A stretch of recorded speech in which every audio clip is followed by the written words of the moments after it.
Salut, c'est Johnny Moustache en direct de la semaine Emploi et Entreprise. Aujourd'hui, c'est le dernier jour. Au programme, conférence, table ronde, tout ça sous le joli soleil de Savoie. Allez, on est parti. Salut, on est avec Eva, étudiante à l'IAE, qui vient d'animer une conférence sur la veille stratégique à l'international. Est-ce que tu peux nous dire un petit peu comment ça s'est passé? On s'est répartis en plusieurs groupes pour mettre en place cette table ronde avec notre enseignante Caroline Motte.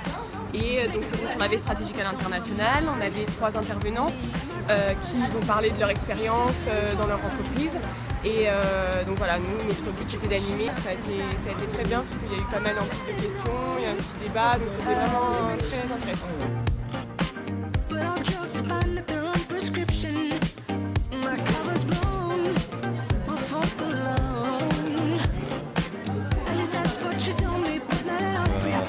Il y avait un premier groupe qui était chargé de l'introduction sur le sujet de la veille stratégique et 3 autres groupes qui étaient chargés des relations avec les intervenants et un dernier groupe qui s'occupait des questions-réponses à la fin de la table ronde. Et les étudiants, il faut les pousser un petit peu sur le départ.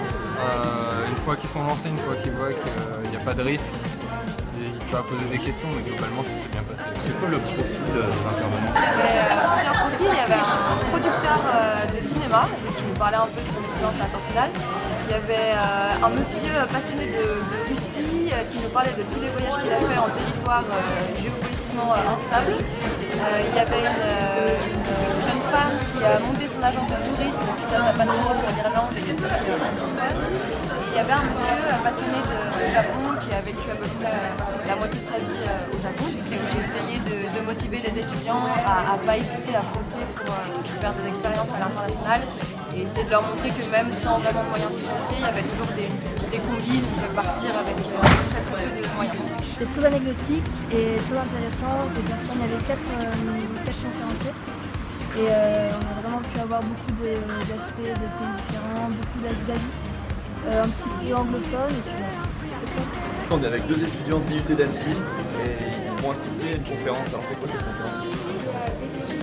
D'une entreprise multinationale et en quoi consiste le métier. D'accord, et quelles sont vos attentes par rapport à cette conférence?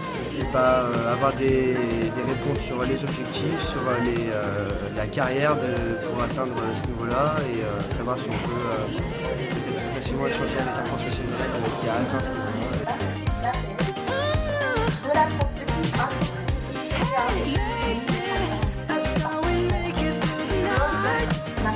Je suis avec Patrick Lobriga, le PDG de Tefal, et je vais lui demander ce qu'il a pensé de cette semaine Emploi et Entreprise. Nous avons exposé nos occupations, nos préoccupations à l'ensemble des étudiants et avec des questions très intéressantes, en tout cas qui montrent, et c'est normal, une certaine distance avec la réalité de ce qu'on peut faire, mais un intérêt certain sur le travail à l'international et les possibilités que ces étudiants pourront avoir de progresser dans les entreprises qu'ils accueilleront, et puis des questions intéressantes à la fin sur notamment la place des femmes dans l'entreprise et la possibilité d'évoluer qui m'a intéressé aussi.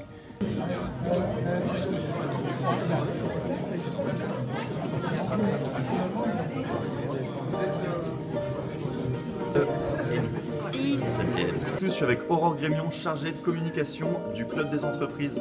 Alors, est-ce que vous pouvez me donner quelques faits marquants sur la semaine? Alors, 8e édition cette année, sur le thème de l'international, Génération Monde, qui a réuni quelques 300 professionnels qui sont venus raconter leur expérience bénévolement aux étudiants. 2 forums des stages, 4 jours d'échange sur les 3 campus de l'université Savoie-Mont. Salut, on est avec Virginie Redzer, créatrice de la semaine Emploi et Entreprise. Alors, comment s'est passée cette 8e édition de votre petit bébé? Très bien, c'est la plus belle édition comme d'habitude, grâce à une équipe formidable dont vous faites partie d'ailleurs cette année. Bravo. On est très contents parce qu'on a pu intégrer plein d'étudiants à notre organisation et évidemment ça marche beaucoup. Voilà, donc on est très contents et surtout Aurore. Merci beaucoup.